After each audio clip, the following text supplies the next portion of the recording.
welcome back to the channel. Today I want to talk about the importance of focusing on micro habitat improvements. So the food plot here that you see behind me, this is something we started on last winter. So we're just over a year into this micro habitat improvement in this small location.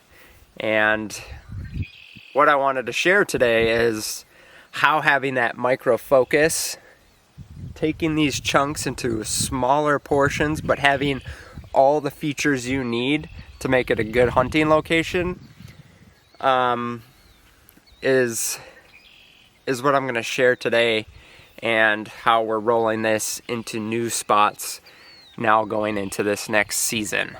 So this place here, we've incorporated all these micro features like the stand location, how we access in and out, where the food plot is laid, and where we've seen the deer movement before on the property, and where we've increased the bedding cover adjacent to the food and the travel. And so we focused on the full year process of this location, and it just increased the value of this little hunting setup an insane amount.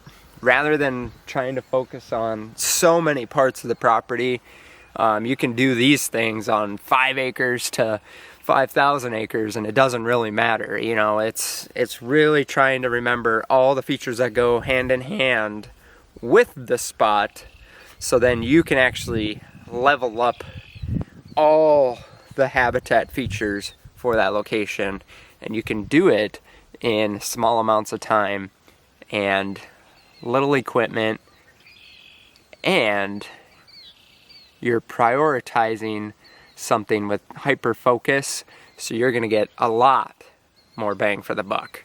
And that's what we've got here.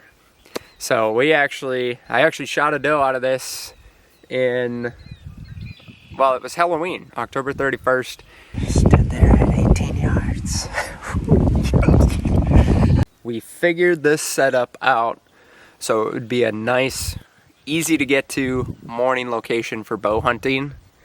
And we figured from the vicinity of where it's at and what we've seen for the deer movement in here that it was going to actually be a really good doe hunting location. And we just created this plot over this past spring into summer, and had an idea for making this a nice morning spot for does, and we got it all to come together here, and it's come full circle from starting the design in December to here on Halloween.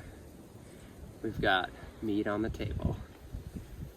But what we're finding out is all these improvements that we're doing here, we're actually leveling up this little spot to where I think it's actually going to be a pretty darn good spot to shoot a mature buck. So those are the things we're going to improve on over and over throughout the next years. But now that this is set up, we're going to translate these micro habitat plans into other areas of the property, and it's those little steps to really accent your entire hunting plan, your overall habitat plan on your property, and this is going to level up your hunting and your land experience.